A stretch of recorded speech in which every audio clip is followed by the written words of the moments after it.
on the floor. Feel yourself sink into your seat and allow yourself to relax there, knowing that we are in this safe haven, this safe space of spirit,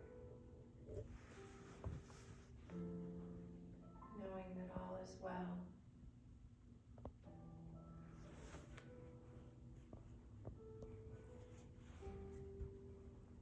Today I want you to concentrate on the word calling, calling.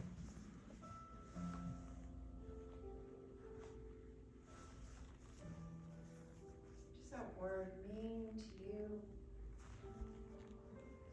Take it to spirit, take it to heart, and ask spirit, what does this word mean for me?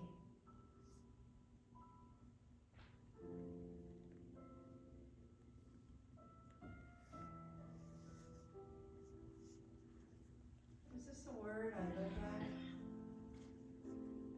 and I welcome? Or is this a word that the phone is ringing but I don't want to answer it? Which is it for me?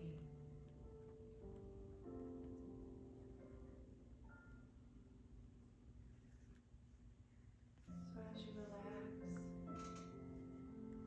drop down from your head with all your thoughts. When the thoughts come, we just bless them. Send them on their way.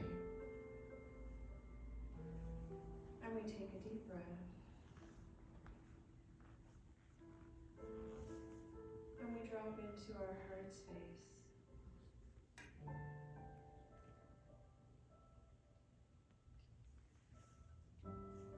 Take the word calling to your heart.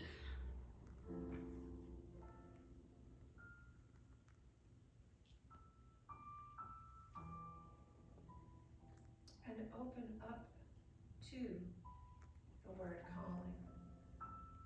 Open your heart up. Open your spirit up. Open your soul up. And take that word in. Knowing still, all is well. All is safe. And let's just take that word and take it into some silence.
And as we come back to the here and to the now, let us come back from our heart, from our spirit, which we have opened to the word calling. Good morning, Unity of the West Side. Let's try that again. I only heard just one person. Good morning, Unity of the West Side. Good morning, Carol. I love that. Yeah. Now that is a greeting. That is how you greet the callings in your heart. But I know that most of us, when we say calling, we're getting a calling, basically answer it like, hello.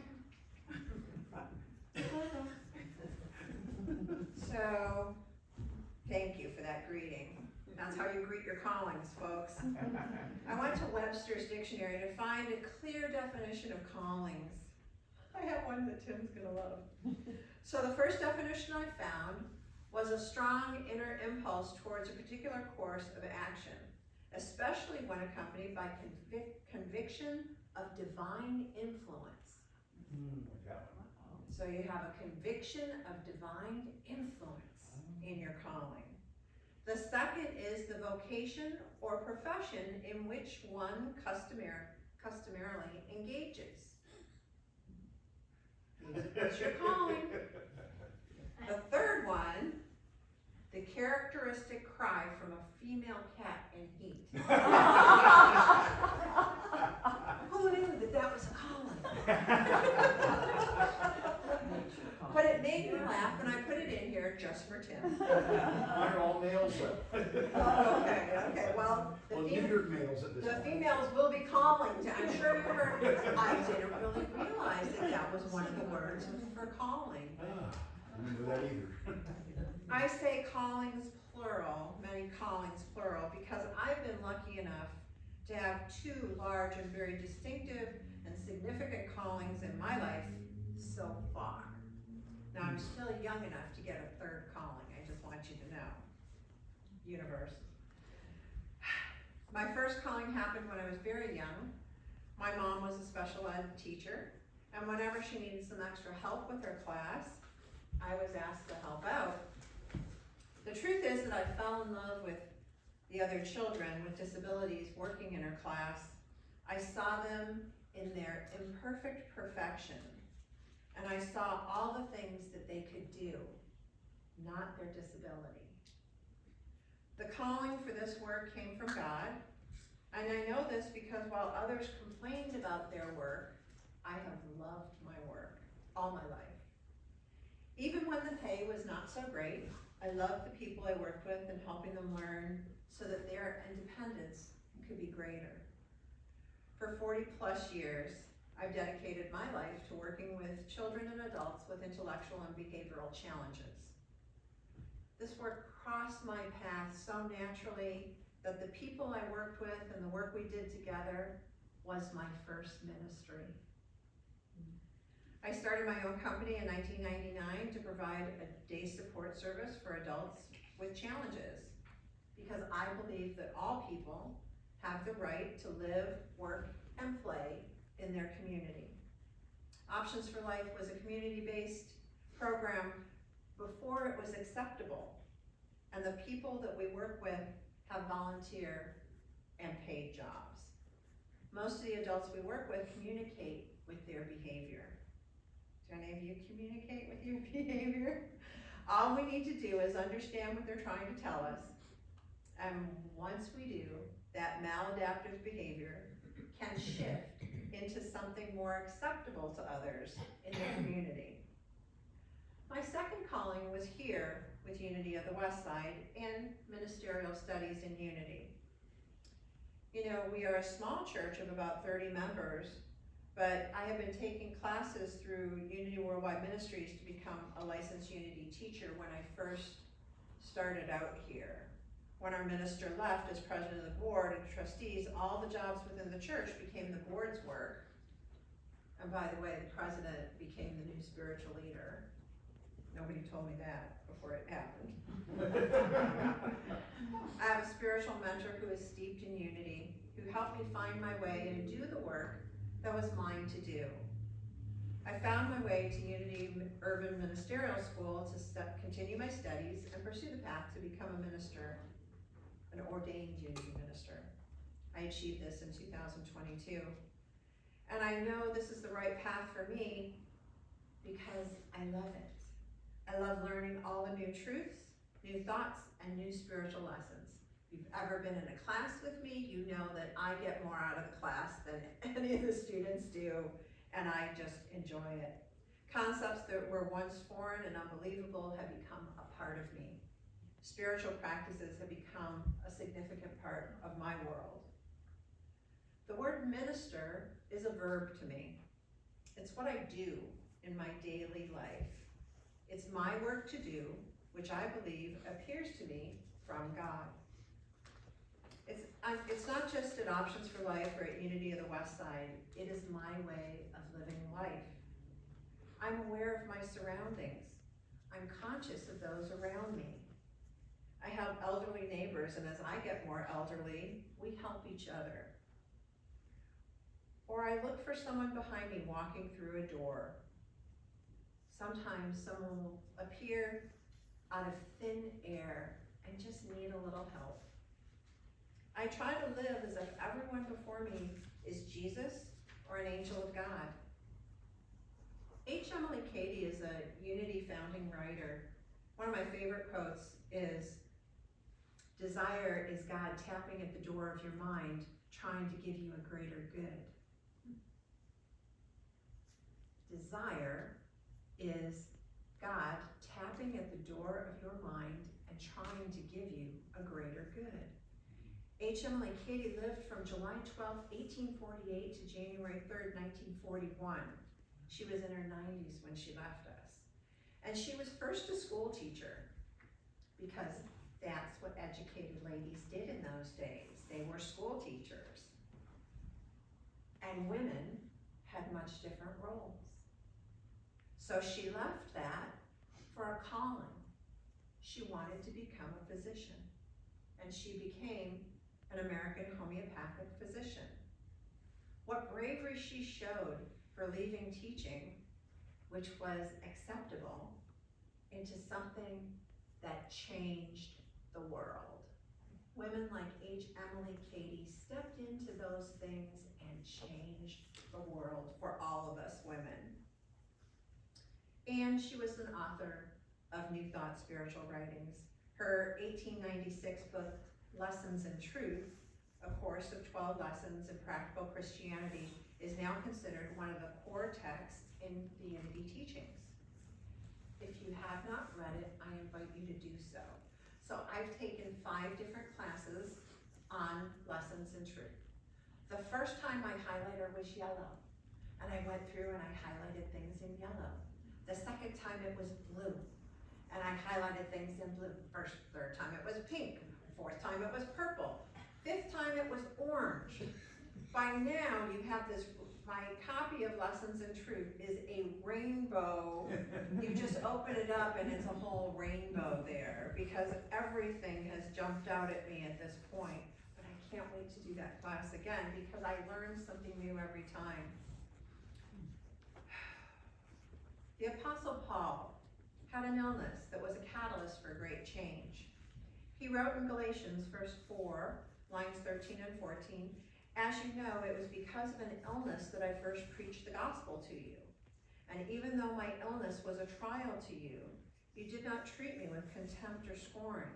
Instead, you welcomed me as if I were an angel of God, as if I were Christ Jesus himself."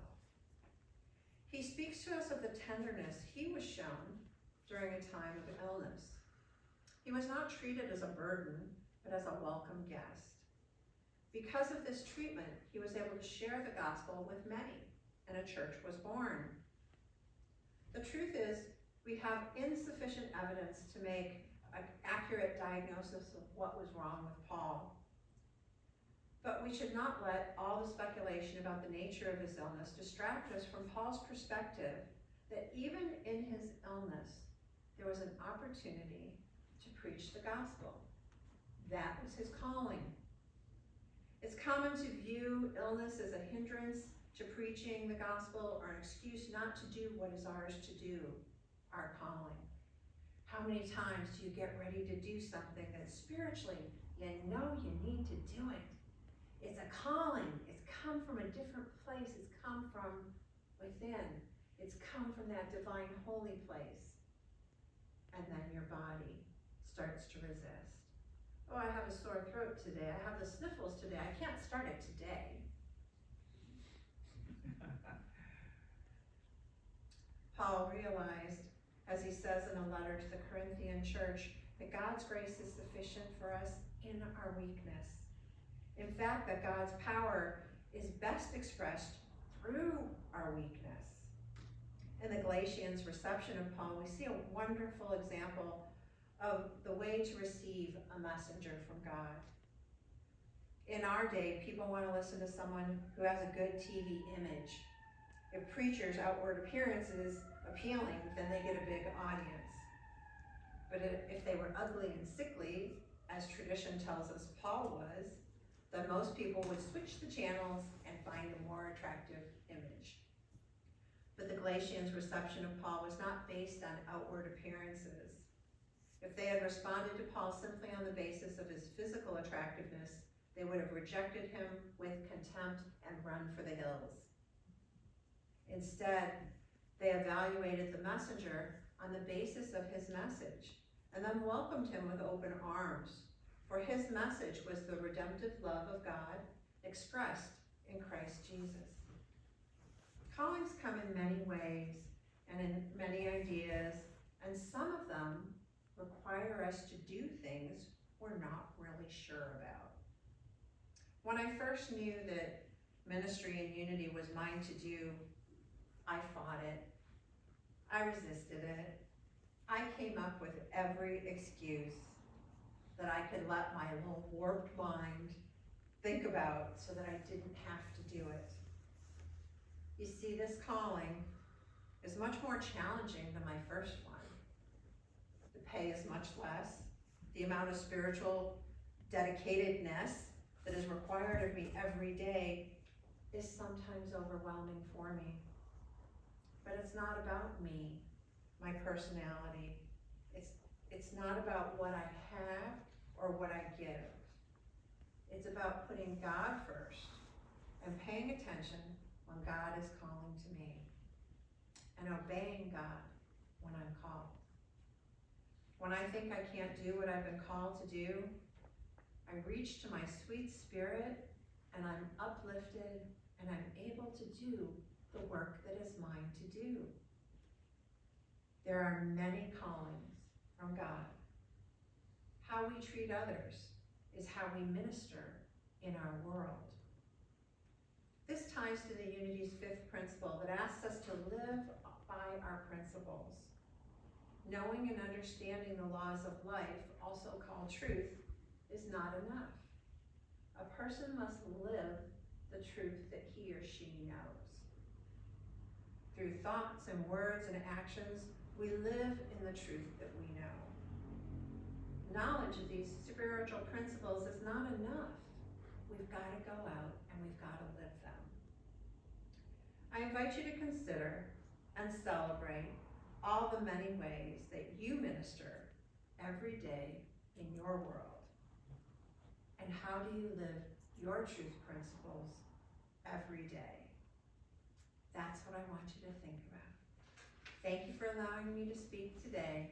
Namaste. Namaste.